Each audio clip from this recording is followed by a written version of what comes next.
दोस्तों, आने वाले लोकसभा चुनाव में अब कुछ ही दिन बाकी रह गए। ऐसे में राजनीति अपने उफान पर है।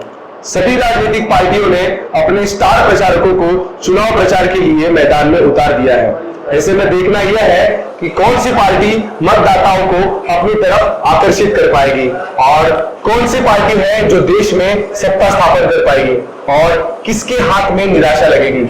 आज हमारे स्टूडियो में हमारे साथ मौजूद है विवेक सर जर्नलिस्ट है। हम विवेक सर से जानेंगे उनकी इस लोकसभा चुनाव में क्या राय है। दोस्तों, स्वागत है आपका इलेक्शन चाणक्य पे हमारे इस खास प्रोग्राम में, जिसमें हम सर से बात करेंगे और आपको सटीक विश्लेषण मिलेगा देश के आने वाले चुनाव के बारे में। सर, आपका बहुत स्वागत है।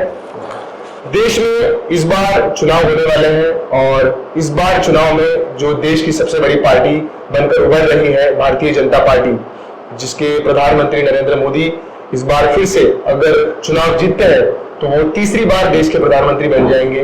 क्या लगता है आपको इस चुनाव को देख के कि क्या इस बार बीजेपी ने जो 400 पार का नारा दिया है, क्या बीजेपी सच में वो 400 पार का नारा मुमकिन कर पाएगी?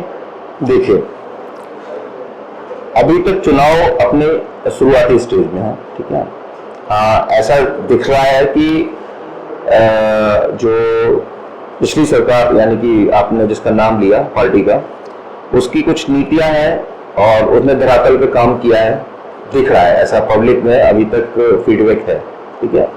तो किसी सरकार के लिए एक अच्छा सबसे अच्छा काम होता है कि भाई उसने काम किया है तो उसका ये भरोसा होता है कि अगर वो पब्लिक में जाएगी तो उसको अवॉइड नहीं किया जाएगा, थोड़ा एक पब्लिक गले लगाएगी। लेकिन आप इसी फैक्टर के साथ अभी चुनाव को कंप्लीटली ऐसा नहीं कह सकते कि चुनाव एक तरफा हो गया है। देखिए, चुनाव बहुत डाइवर्सिफाइड है, एक पक्ष है, एक विपक्ष है।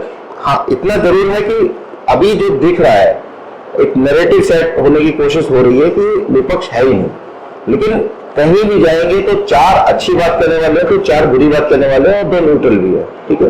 तो इस तरीके की समस्या यही चुनाव की और हमारे देश की डेमोक्रेसी भी कहती है कि 30% लोग ही सिर्फ वोट जो कह देते हैं वो देश का संविधान उसको मान लेता है। 70% लोग ही का इरादा ही सही नहीं है, एक साथ होता ही नहीं है कभी भी। 70% मतलब 65% वोटिंग होती है देश में, 30% लोग सिर्फ उसमें से जो होता है जिसको कह देते हैं उसे नेता चुन लेते हैं। तो एक बहुत ज्यादा वाइड रेंज है एकदम डिसीजन लेना। हाँ, चुनाव इसलिए एक पार्टी जोर दिखा रही है अपना क्योंकि उसने धरातल पे काम किया है।